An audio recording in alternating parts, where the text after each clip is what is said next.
এক সময় এক গাধা আর এক শিয়াল খুব ভালো বন্ধু ছিল। দুজনে মিলে প্রতিদিন মাঠে ঘাস খেতে যেত। একদিন শিয়াল বলল, বন্ধু, আজ আমরা এক নতুন জায়গায় যাই, সেখানে নাকি অনেক টাটকা ফল আছে। গাধা খুশি হয়ে রাজি হয়ে গেল। দুজনে মিলে এক কৃষকের বাগানে ঢুকে পড়ল। গাধা মিষ্টি ফল খেতে খেতে আনন্দে হি হি হি হি করে ডাকতে লাগলো। শিয়াল তখনই বলল, চুপ চুপ, যদি মালিক জেগে যায়। কিন্তু গাধা হাসতে হাসতে বলল, আরে, আমি গান গাইলে ফল আরও মিষ্টি লাগছে। এবং সে জোরে জোরে ডাকতে লাগলো, হি হা হা, হি হা হা।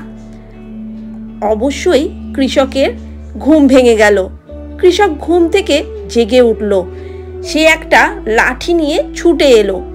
শিয়াল তো চটপট পালিয়ে গেল, কিন্তু গাধা ধরা পড়ে গেল। কৃষক তার পিঠে ভালোই পেটালো।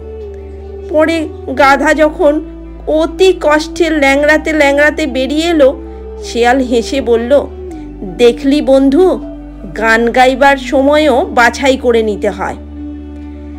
অবুঝ আনন্দ কখনো কখনো বিপদ ডেকে আনে, তাই কাজ করার আগে ভেবে নেওয়াটাই বুদ্ধিমানের কাজ।